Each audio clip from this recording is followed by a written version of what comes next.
ప్రతి surgery safe అంటారా? ఇప్పుడు ఈ మధ్య ఒక 2 హెయిర్ ట్రాన్స్ప్లాంట్ కేసెస్ డెత్ అయినాయి. మా డెంటిస్ట్ దగ్గరికి వెళ్ళి హెయిర్ ట్రాన్స్ప్లాంట్ చేయించుకుంటే డెత్ అయిపోయారు. వాళ్ళకి కనీసం ఉండాలి కదా మినిమం నాలెడ్జ్ ఎవరి దగ్గరికి వెళ్ళాలని. ఎక్స్పీరియన్స్ ఉన్న ప్లాస్టిక్ సర్జన్స్ తప్పితే ఎవరు చేయలేరు.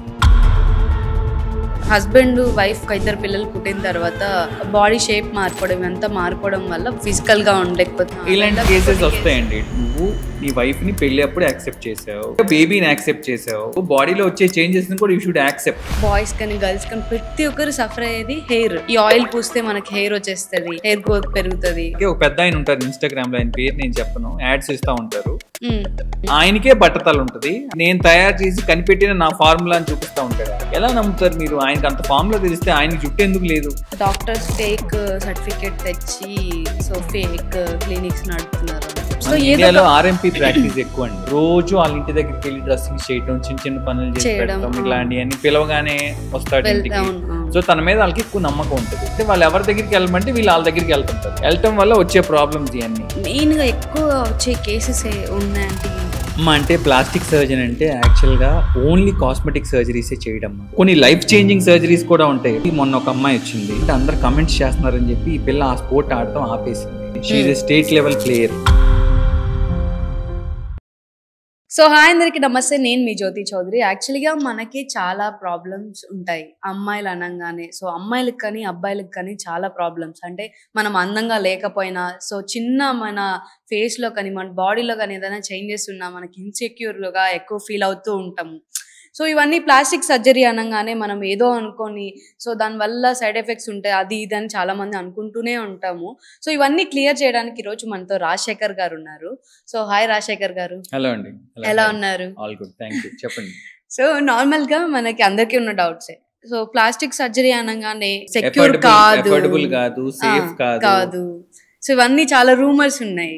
సో దాని గురించి మీరు ఏం చెప్తారు? సో ప్లాస్టిక్ సర్జరీ వేరే కంట్రీస్ తో కంపేర్ చేస్తే మన కంట్రీలో అఫోర్డబుల్ అండి. So America, UK, Canada, Australia, ఇలా ఏ కంట్రీ మీరు థాయిలాండ్, బ్యాంకాక్, టర్కీ, ఇస్తాన్బుల్ ఇవన్నిటితో కంపేర్ చేసినా కూడా మన ఇండియాలో అఫోర్డబుల్ ప్రైస్ లోనే ఉంది. అండ్ అడ్వాంటేజ్ మన ఇండియాలో ఇంకా ఏంటి అంటే వాళ్ళతో కంపేర్ చేస్తే మనది ఇంకా సేఫ్. ఎందుకు సేఫ్ అంటే ఏదన్నా చిన్న కాంప్లికేషన్ వచ్చినా, చిన్న ప్రాబ్లం వచ్చినా మనం వెంటనే అప్రోచబుల్ ఉంటాం డాక్టర్. సపోజ్ ఎవరైనా ఒక సర్జరీ చేయించుకుంటే మన పిఏ నెంబర్ కానీ మా నెంబర్ కానీ ఏదో ఒకటి ఇచ్చి పంపిస్తాం. వేరే కంట్రీస్ లో అట్లా కాదు. ఏదైనా ప్రాబ్లం వస్తే మీరు ఎమర్జెన్సీకి వెళ్ళాల్సిందే కానీ చేసిన సర్జన్ మీకు కనపడ్డు. అప్పట్లో అంటే మనకి సర్జరీస్ అనగానే బ్యాంకాక్ ఎక్కడొక దగ్గర వెళ్ళి సర్జరీస్ చేసుకొని వస్తూ ఉంటారు. బట్ ఇప్పుడు మాత్రం అక్కడ ఉన్న వాళ్ళు కూడా, ఫారిన్ కంట్రీస్ లో ఉన్న వాళ్ళు కూడా ఇండియా వచ్చి సర్జరీస్ చేయించుకొని మెడికల్ టూరిజం అంటాం. సో యూజువల్ గా ఇండియాకి మెడికల్ టూరిజం పెరిగింది. ఎందుకంటే వరల్డ్ లో మీరు ఎక్కడ చూసినా టాప్ క్లాస్ డాక్టర్స్ అందరూ ఇండియాలోనే, Indian doctors top class doctors ఉన్నారు. సో వీఆర్ ఇంటెలిజెంట్, మనకి మైండ్ఫుల్లీ ఇంటెలిజెంట్ గా sound, we people are sound. So but ఏంటి అంటే మనకి ఇన్కమ్ తక్కువ ఉండి వేరే కంట్రీస్కి వెళ్ళటం అట్లా తప్పితే టాలెంట్ అనేది మన ఇండియాలోనే ఎక్కువ ఉంది అన్ని ఫీల్డ్స్ లో, అలాగే మెడికల్ ఫీల్డ్ కూడా. సో మీకు డాక్టర్స్ అనేవాళ్ళు టాప్ క్వాలిటీ డాక్టర్స్ అందరు ఇండియాలో ఉన్నారు. మీరు పక్కన కంట్రీస్, మీరు పాకిస్తాన్, బంగ్లాదేశ్, ఈ కంట్రీస్ కూడా కాకుండా యూకే నుంచి, యుఎస్ నుంచి, సోమాలియా, ఆఫ్రికన్ కంట్రీస్, ఈ కంట్రీస్ అన్నిటి నుంచి మెడికల్ టూరిజం ఇండియాకి రీసెంట్ గా పెరిగింది. లాస్ట్ 5 years పెరిగింది. అవును, నేను కూడా రీసెంట్ గా ఒక కేసు చూసాను. ఫారిన్ కంట్రీ నుంచి ఇక్కడికి వచ్చి ఒక సర్జరీ చేయించుకోవడానికి వచ్చారని చెప్పి విన్నాను. ఎందుకు మా హాస్పిటల్ కి, మెడికవర్ హాస్పిటల్ కి కంటిన్యూస్ గా రోజు కనీసం ఒక 100 members వేరే అవుట్ ఆఫ్ కంట్రీ పేషెంట్స్ వస్తారు. అన్ని డిపార్ట్మెంట్స్ కి కలిపి, నా ఒక్కడి దగ్గర కనట్లేదు, అన్ని డిపార్ట్మెంట్ 100 పైన పేషెంట్స్ ఓపీ వస్తూ ఉంటారు వేరే కంట్రీ నుంచి. చాలా వరకు పెరిగారు. ప్రతి సర్జరీ సేఫ్ అంటారా అసలు? ప్రతి సర్జరీ సేఫా అంటే సరైన సర్జన్, ఎక్స్పీరియన్స్ ఉన్న సర్జన్ కరెక్ట్ పేషెంట్ కి కరెక్ట్ టైంకి కరెక్ట్ టెక్నిక్ తో సర్జరీ చేస్తే 100% సేఫ్. ఎక్స్పీరియన్స్ లేక ఏదో సర్జరీ చేయటం కానీ, లేదు అంటే పేషెంట్ ఫిట్ గా లేకపోయినా పేషెంట్ ఎక్కడ మిస్ అవుతాడో, మనీ ఎక్కడ మిస్ అవుతాము అని చెప్పి పేషెంట్ సర్జరీ కాంప్రమైజ్ అయి చేసినా, లేదు అంటే నీకు ఏ టెక్నిక్ చేయాలో తెలియక ఒక టెక్నిక్ బదులు ఇంకొక టెక్నిక్ చేసినా, లేదు అంటే చేయాల్సిన సర్జన్ కాకుండా వేరే వాళ్ళు చేయటం, ఇప్పుడు ఈ మధ్య ఒక 2 హెయిర్ ట్రాన్స్ప్లాంట్ కేసెస్ డెత్ అయినాయి లక్నోలో ఎక్కడో. వాళ్ళు ఇంజనీర్స్ ఇద్దరు చనిపోయిన వాళ్ళు ఇద్దరు. వాళ్ళకి కనీసం ఉండాలి కదా మినిమం నాలెడ్జ్ ఎవరి దగ్గరికి వెళ్ళాలని. హెయిర్ ట్రాన్స్ప్లాంట్ వెళ్ళి డెంటిస్ట్ దగ్గర ఎలా చేయించుకుంటారు? డెంటిస్ట్ అంటే ఏంటి? డెంటల్ ట్రీట్మెంట్స్ చేసేవాళ్ళు. నేను డెంటల్ ట్రీట్మెంట్ చేస్తే ఊరుకుంటారా? ఖచ్చితంగా నాకు ఐడియా ఉంటుందా డెంటల్ ట్రీట్మెంట్ అంటే ఏంటో? ఫేషియల్ బోన్ ఫ్రాక్చర్స్ అంటే ఫేస్ లో ఫ్రాక్చర్స్ అయితే ఆ ప్లేట్ లేటు అన్ని నాకు ఐడియా ఉంటది. టీత్ గురించి నాకేదైనా ప్రాబ్లమ్ ఉంటే నేను డెంటిస్ట్ దగ్గరికి వెళ్ళాలి. అలా చూసుకుని వెళ్ళాలి. కానీ డెంటిస్ట్ దగ్గరికి వెళ్ళి హెయిర్ ట్రాన్స్ప్లాంట్ చేయించుకుంటే డెత్ అయిపోయారు, ఇద్దరు చనిపోయారు. అలా ఇప్పుడు మన హైదరాబాద్ లో 100 మంది డెంటిస్టులు హెయిర్ ట్రాన్స్ప్లాంట్లు చేస్తున్నారు. కొన్ని అయిన డిజాస్టర్స్ కొన్ని బయటకు వస్తున్నాయి, కొన్ని బయటికి రావట్లేదు ఈ మధ్య. అందుకనే మన తెలంగాణ మెడికల్ కౌన్సిల్ కూడా only plastic surgeon or dermatologist వీళ్ళిద్దరే అలౌడ్ హెయిర్ ట్రాన్స్ప్లాంట్ చేయడానికి, వేరే వాళ్ళు ఎవ్వరూ అలౌడ్ కాదని సర్క్యులర్ కూడా ఇచ్చింది ఒక 1 వీక్ బ్యాక్ అనుకుంటా. సో ఇప్పుడు మనకి ఎలా అయితే ఒక టైం వరకు ఉంటుందో మన లైఫ్ కి, సో అలానే ఒక సర్జరీస్ కూడా అలానే లైఫ్ స్పాన్ అనేది వ్యాలిడిటీ అనేది ఉంటుందా? ఉంటుందండి. ఇప్పుడు ఎలా అంటే మీకు నో సర్జరీ చేసాం రైనోప్లాస్టీ, అది లైఫ్ టైం ఉండిపోద్దాన్ని. మళ్ళీ ముక్కు ఏమి కొన్ని రోజులు అయ్యాక వంకర పోవటం అట్లా ఏమి ఉండదు. నెక్స్ట్ వచ్చేసి కంపారిటివ్లీ మీరు చూస్తే లైపోసక్షన్ చేసాం. లైపోసక్షన్ చేసిన తర్వాత నీట్ గా అక్కడ ఫ్యాట్ అంతా తీసేసాం. That is for life time. ఆ చేంజ్ లైఫ్ టైం ఉంటుంది. బట్ ఏజ్ పెరిగే కొందికి స్కిన్ కొంచెం కిందకి సాగటం కానీ, సాగి అవటం కానీ, లూజ్ అవటం కానీ ఉంటుంది. ఆ ఏజింగ్ చేంజెస్ మనం ఏం ఆపలేం. ఆ ఏజ్ కి తగ్గట్టు 25 years కి తగ్గట్టు అప్పుడు బాడీ ఎలా ఉండాలో అలా చేసాం మనం. బట్ అది అలాగే ఉంటుందా అంటే 60-70 years కూడా బాడీ అలాగే ఉండదు కదా. ఆ ఏజింగ్ చేంజెస్ వల్ల కొంచెం చేంజ్ అవుతుంది కానీ చేసిన సర్జరీ ఏమి పోదు. సపోజ్ ఎగ్జాంపుల్ బ్రెస్ట్ ఇంప్లాంట్స్ పెట్టిన తర్వాత అది మనకి లైఫ్ టైం అంటే ఒక అట్లీస్ట్ ఒక 20-25 years దాన్ని ఏం ముట్టుకోక్కర్లేదు.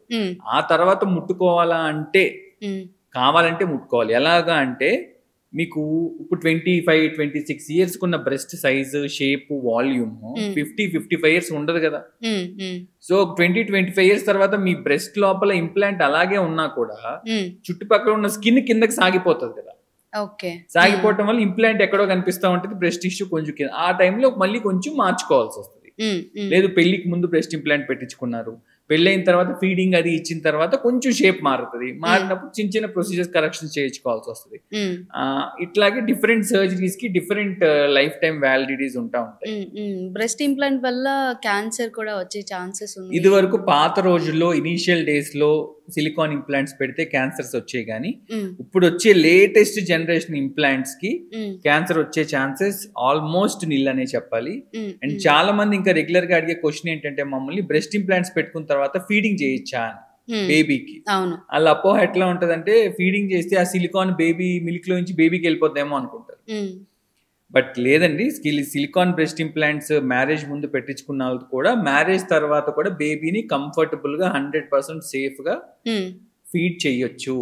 కొన్ని 100 మంది ఉమెన్ కి బ్రెస్ట్ ఇంప్లాంట్స్ పెట్టుకున్న తర్వాత మిల్క్ ప్రొడక్షన్ లో ఆ మిల్క్ శాంపిల్స్ తీసుకుని అవన్నీ చూసి దాన్ని అప్రూవ్ చేశారు.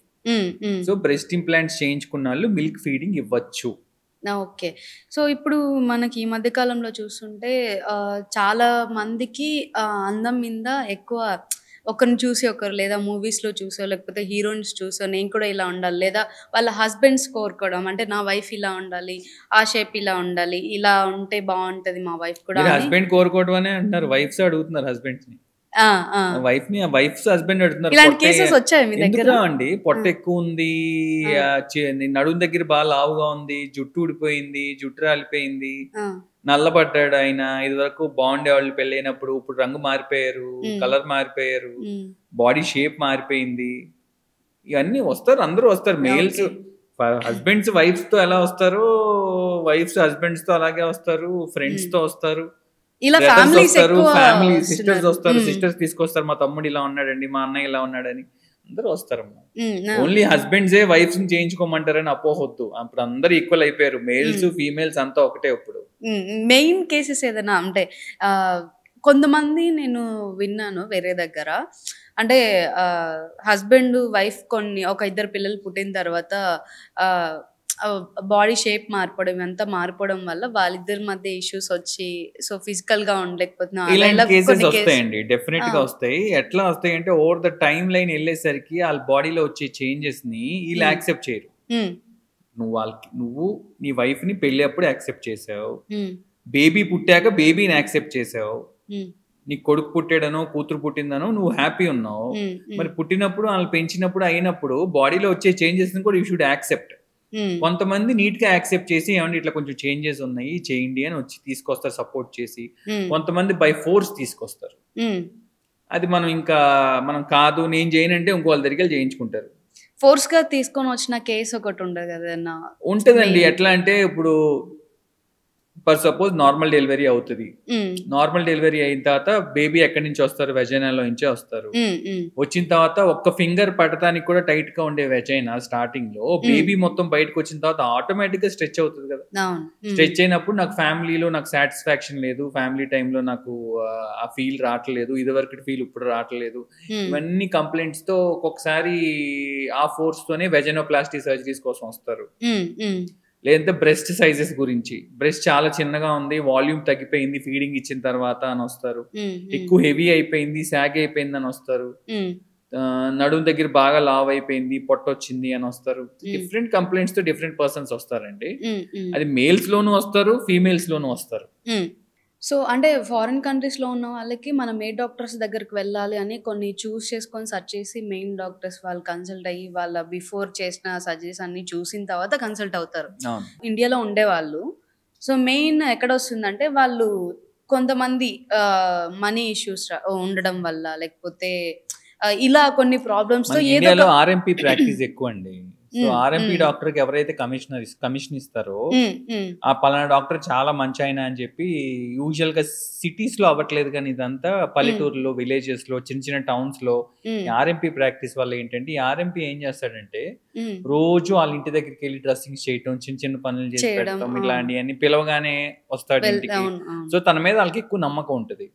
సో పెయిన్ కిల్లర్స్ ఇష్టం వచ్చినట్టు ఇచ్చేస్తా ఉంటారు. సో నొప్పులు వెంటనే తగ్గిపోతాయి, కిడ్నీలు పోతాయా పోవా అన్న తర్వాత ముందు మందులు బాగా ఇచ్చేస్తుంటాడు. అసలు మా ఊళ్ళో డాక్టర్ ఇంజెక్షన్ ఇస్తే తగ్గిపోయింది అంటారు, స్టెరాయిడ్స్ ఇస్తుంటారు. ఈ అందరు అప్రోచబుల్ ఉండటం వల్ల ఏంటంటే వాళ్ళు ఎవరి దగ్గరికి వెళ్ళమంటే వీళ్ళు వాళ్ళ దగ్గరికి వెళ్తుంటారు.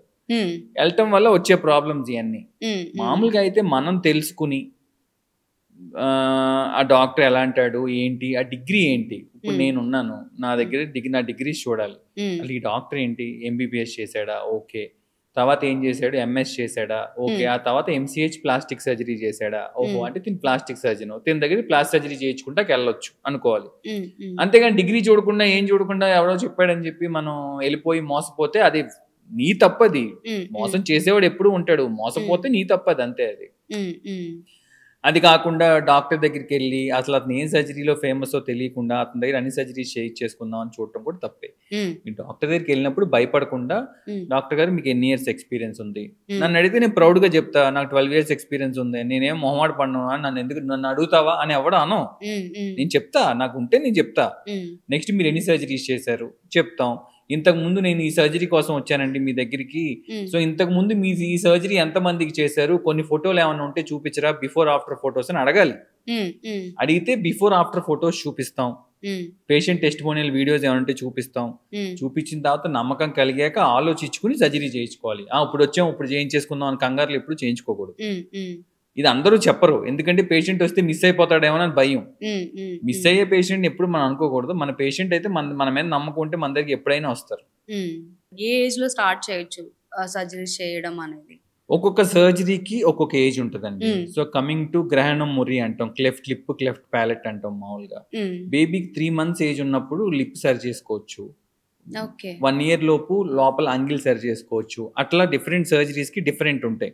So suppose coming to cosmetic surgery, nose correction ఎప్పుడు చేస్తాం, ఇయర్ కరెక్షన్ ఎప్పుడు చేస్తాం. కొంతమందికి ఇయర్స్ ఇట్లా ముందుకుంటాయి, కప్ ఇయర్స్, లోప్ ఇయర్స్ అంటాం. ఏంటంటే ఒక్కసారి ఒక సర్టెన్ గ్రోత్ ఏజ్ వచ్చిన తర్వాత, సపోజ్ ఒక 16 years 14 years ఆ ఏజ్ వచ్చాక నోస్ పెరిగిపోయింది, ఓకే ఇంత మించి నోస్ ఈ ఏజ్ మించి పెరగదు అన్నప్పుడు నోస్ సర్జరీ చేసుకోవచ్చు. ఇయర్ కూడా అంతే, ఓకే ఒక 15-16 years వచ్చాక ఓకే పెరిగింది, అక్కడి నుంచి చేసుకోవచ్చు. నెక్స్ట్ వచ్చేసి ఇప్పుడు బ్రెస్ట్ సర్జరీస్, ఇంటర్మీడియట్ లోనే నా బ్రెస్ట్ చాలా చిన్నగా ఉంది, అనుకుని తొందరపడి సర్జరీ చేయించేసుకుంటే వాళ్ళు ఒక మంచి ఏజ్ వచ్చేసరికి 20-25 వచ్చేసరికి చేయించుకున్న సర్జరీ వల్ల ఇంకా పెద్దగా కనిపిస్తూ ఉండొచ్చు.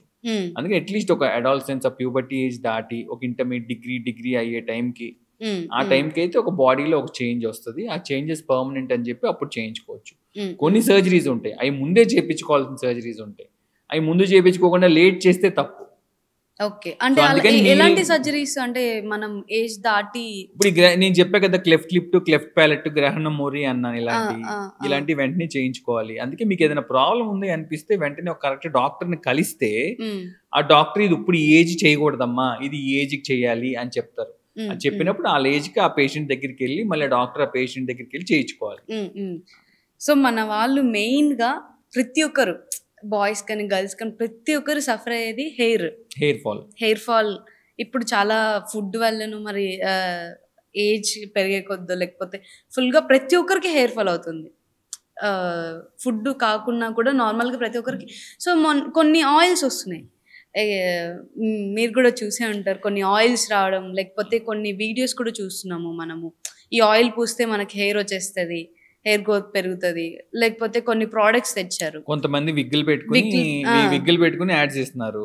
కొంతమంది ఏమో మొహమాట పడకుండా అలా చూపించే వాళ్ళకి ఒక పెద్ద ఆయన ఉంటారు ఇన్స్టాగ్రామ్ లో, ఆయన పేరు నేను చెప్పను, యాడ్స్ ఇస్తా ఉంటారు. పెద్ద ఆయన చాలా 80-90 years పెద్ద ఆయన, ఆయనకే బట్టతల ఉంటుంది. ఆయన నేను హెయిర్ ఫాల్ ట్రీట్మెంట్ నేను తయారు చేసి కనిపెట్టిన నా ఫార్ములా అని చూపిస్తా ఉంటాడు. ఆయన ఎలా నమ్ముతారు మీరు? ఆయనకి అంత ఫార్ములా తెలిస్తే ఆయనకి జుట్టు ఎందుకు లేదు? అదొకటి చూసుకోవట్లేదు. నెక్స్ట్ వచ్చేసి హెయిర్ ఫాల్ అనేది మల్టిపుల్ ఫ్యాక్టర్స్ ఉంటాయండి దానికి. ఓన్లీ ఆయిల్ పూస్తే జుట్టు పెరగదు. ఇప్పుడు మన చెట్టు ఉంది, ఒక మొక్క ఉంది, ఆ మొక్కకి మీ స్ప్రే చేస్తే మొక్క పెరిగిపోద్దా? లోపల మట్టిలో బలం ఉంటేనే కదా మొక్క పెరిగేది. అలాగే మీ బాడీ లోపల హెల్దీగా న్యూట్రియంట్స్ అన్ని ఉంటేనే జుట్టు పెరుగుతుంది. మీకు వైరల్ ఫీవర్ వచ్చినా జుట్టు రాలిపోద్ది, మీకు ఐరన్ డెఫిషియన్సీ ఉన్నా జుట్టు రాలిపోద్ది, థైరాయిడ్ ఉన్నా రాలిపోద్ది, పీసీఓడి ఉన్నా రాలిపోతుంది, vitamin B12 deficiency, vitamin D, you name any deficiency, ఏ డెఫిషియన్సీ ముందు కనిపించేదే జుట్టు మీద. ఎందుకు అంటే ఫస్ట్ రియాక్ట్ అయ్యేదే మనకు అక్కడ రిసెప్టార్స్ కాబట్టి. వీక్ గా ఉంటే స్ట్రెస్ వల్ల ఉన్నా, నువ్వు ఎక్కువ డిప్రెషన్ లో ఉన్నా జుట్టు ఊడిపోతుంది, ఎక్కువ స్ట్రెస్ లో ఉన్నా జుట్టు ఊడిపోతుంది. సో ఇవన్నీ మనం చూసుకుని ఏది ఉంది వీళ్ళలో డెఫిషియన్సీ, లైఫ్ స్టైల్ మోడిఫికేషన్స్ అంటే వీళ్ళు సెడెంటరీ లైఫ్ స్టైల్, ఎక్కడ కదలకుండా కూర్చొని తింటున్నారా, ఆఫీస్ డెస్క్ జాబ్ చేస్తున్నారా ఇల్లు, సో డెస్క్ జాబ్స్ లోనే ఉంటున్నారా, లేదు అంటే కొంచెం యాక్టివ్ గా బయట తిరుగుతారా, ఎక్సర్సైజ్ రోజు గంటన్నా చేస్తాడా, తీసుకునే ఫుడ్ హెల్దీ ఫుడ్ తీసుకుంటున్నాడా, జంక్ ఫుడ్ రోడ్ మీద నూడిల్స్ మంచూరియాస్ ఇది తింటున్నాడా, కనీసం హెల్దీ ఫ్రూట్స్ కానీ వెజిటేబుల్స్ కానీ ఫైబర్ ఫుడ్ కానీ మంచిగా ప్రోటీన్ ఫుడ్ ఇది తీసుకుంటున్నారా లేదా. మొత్తం ఆగుతుందో లేదో తెలియదు కానీ మినిమం అయితే కనీసం ఇవన్నీ పేషెంట్ తో మాట్లాడాలి. రాగానే వచ్చాడు దొరికాడు అని చెప్పి ఏదో 10,000 పెట్టి మందులు రాసేసి పంపించేసి GFC ఇంజెక్షన్లు చేసేసి ఎన్ని కరెక్ట్ కాదు. స్మోక్ వల్ల కూడా మెయిన్, స్మోకింగ్ వల్ల హెయిర్ లాస్ అవుతుంది. మెయిన్ జిమ్ ట్రైనర్స్ జిమ్ కి వెళ్తే వే ప్రోటీన్ తీసుకోండి వెళ్ళగానే ఫస్ట్ ఒక క్లయింట్ జిమ్ లో జాయిన్ అవ్వగానే ట్రైనర్ ని మనం డబ్బులు కట్టగానే వాళ్ళు ఫస్ట్ చెప్పేది, సార్ మీరు ప్రోటీన్ పౌడర్ తీసుకోండి సార్, వే ప్రోటీన్ తీసుకుంటే అసలు మీకు మంచి బాడీ పంప్ అయిపోద్ది, కండలు వచ్చేస్తాయి అని చెప్తారు. ఆ వే ప్రోటీన్ కి సగం జుట్టు రాలిపోతుంది. నెక్స్ట్ వచ్చేసి మనకి బయట దొరికే ప్రొడక్ట్స్, కెమికల్ ప్రొడక్ట్స్, టీవీలో ఏదో యాడ్ చూస్తాం, ఇన్స్టాగ్రామ్ లో ఏదో యాడ్ చూస్తాం, ఈ హెయిర్ ఆయిల్ చాలా బాగుంటుంది అనుకుంటాం, ఈ హెయిర్ షాంపూ చాలా బాగుంటుంది అనుకుంటాం, అవన్నిటి వల్ల జుట్టు రాలిపోతుంది. కెమికల్స్ ఉంటే ఆర్గానిక్ కెమికల్ ఫ్రీ షాంపూస్ వాడుకోవాలి. ఇప్పుడు రోస్మెరీ వాటర్ అని ప్రతి ఒక్కరు దానిపైన యాడ్ ఇస్తున్నారు. రోజ్మెరీ మన ఇండియాదా కాదు కదమ్మా, రోజ్మెరీ అనేది మన ఇండియాలో కాదు. సో వరల్డ్ మొత్తం they are running behind our ఆయుర్వేదం. మొరింగా అంటే మన మునగాకు పొడి, అది మంచిదని ఇప్పుడు US వాళ్ళు ఎక్కువ డబ్బులు పెట్టి కొనుక్కుంటున్నారు మన దగ్గర. అది చిన్నప్పటి నుంచి మనకు ఫుడ్ లో వేసి పెట్టేవాళ్ళు. సో ఇండియా మొత్తం మన ఫాలో అవుతుంది. సో మనం ఏంటంటే వెస్టర్నైజేషన్, రోజ్మెరీ అంటాము, జుకీనీ అంటాము, లేదు అంటే గనక ఇంకేదో ఆయిల్ తీసుకొస్తాము. సో ఇవన్నీ మార్కెటింగ్ స్ట్రాటజీస్ అమ్మా. మనకు కొత్తగా ఏమి వినిపిస్తే దాంట్లో ఏదో వండర్స్ జరిగిపోతామో అనుకుంటాం. కాదు, మనకు ముందు మన లైఫ్ స్టైల్ మోడిఫికేషన్ చేసుకోవాలి, హెల్దీ హ్యాబిట్స్ ఉండాలి, మంచిగా నిద్రపోవాలి, రోజు కనీసం 6 to 8 hours నిద్రపోవాలి, స్ట్రెస్ ఎక్కువ ఉండకూడదు, నైట్ టైం నైట్ జాబ్ చేసే వాళ్ళకి స్లీపింగ్ సైకిల్, ఇప్పుడు నైట్ షిఫ్ట్ చేస్తున్నారు, చేసి ఇంటికి వచ్చి పగలు పడుకుంటారా? పడుకోరు. పనులన్నీ పగలు చేస్తా ఉంటారు, నిద్ర సరిగ్గా ఉండకపోవటం, సర్కేడియన్ రిథమ్ డిస్టర్బ్ అయిపోయి స్ట్రెస్ వల్ల జుట్టు ఊడిపోద్ది. సో ఇప్పుడు ఇవన్నీ ఒక రీజన్స్ అయితే, ఇప్పుడు హెయిర్ ట్రాన్స్ప్లాంట్ చేయడం వల్ల మనకి హెయిర్ ఊడిపోకుండా ఏమైనా ఉంటుందా? అంటే నేను చెప్పినవన్నీ ఒక రీజన్ అమ్మా. ఇది కాకుండా ఇంకొక ఎక్స్ట్రా ఏంటంటే జెనెటికల్ ప్యాటర్న్ బాల్నెస్ అంటాం. నేను ఇప్పుడు దాకా చెప్పిందంతా ఏంటంటే ఇవన్నీ జస్ట్ మాల్ న్యూట్రిషన్ వల్ల కానీ ఎక్స్టర్నల్ ఫ్యాక్టర్స్, ఇవన్నీ. ఇవి కాకుండా ఇంటర్నల్ ఫ్యాక్టర్స్ ఉంటాయి. అవి ఏంటంటే genetics.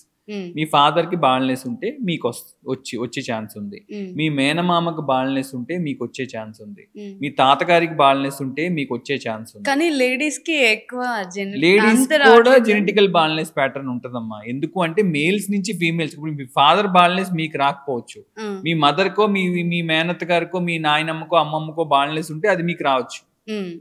So female pattern baldness కూడా ఉంటాయమ్మా. మనం పెద్దలు ఆస్తులు ఇచ్చినప్పుడు ఎలా తీసుకుంటామో వాళ్ళు ఇచ్చిన జీన్స్ కూడా మనం తీసుకుంటాం. కాబట్టి జెనెటికల్ ప్యాటర్న్ బాల్నెస్ ఉన్నప్పుడు దాన్ని మనం ఏం చేయలేం, హెయిర్ ట్రాన్స్ప్లాంట్ చేయాల్సిందే.